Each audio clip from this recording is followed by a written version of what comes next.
Kürdəmir rayonunda qətl hadisəsi baş verib. Hadisə rayonun Koroğlu küçəsində qeydə alınıb. 21 yaşlı Bəşirova Lamiyə qətlə yetirilib. Onun hadisəni törətməkdə şübhəli bilinən əri Bəşirov Natiq Arazoğlu rayon polis şöbəsinin əməkdaşları tərəfindən saxlanılıb. Məlumata görə cütlük 2024-cü ildə ailə qurub və onların yaş yarımlıq övladları var. Faktla bağlı Kürdəmir rayon prokurorluğunda araşdırmalara başlanılıb.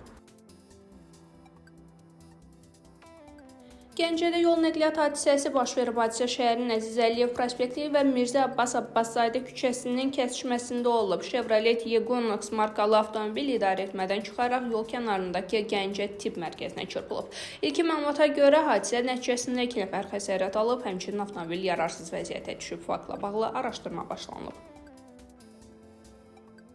Fövqəladə Hallar Nazirliyinin 112 qaynar telefon xəttinə paytaxtın Nərimanov rayonu Qarabağ küçəsində avtomobildə yanğın baş verməsi barədə məlumat daxil olub.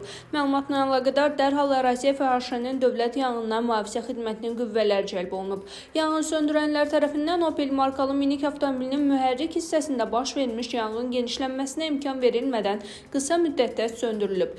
Yanğın nəticəsində avtomobilin mühərrik hissəsi yanıb, yüksək temperaturun təsirindən yaxınlıqda park edilmiş Mercedes markalı minik avtomobilinin bamperi deformasiya edib. Xəsarət alan olmayıb. Avtomobillərin digər hissələri yanğından mühafizə olunub. Aprelin 7-də Qobustanda ölümlə nəticələnən bədbəxt hadisə baş verib. Rayon ərazisində yerləşən qış otlaq sahəsində yaşayan 2017-ci il təvəllüdlü heybətli təbii şəkildə yaranmış gölməçəyə yıxılıb. Ehtiyatsızlıqdan suya düşən oğlan orada boğularaq ölüb. Faktla bağlı Qobustan rayon prokurorluğunda araşdırma aparılır.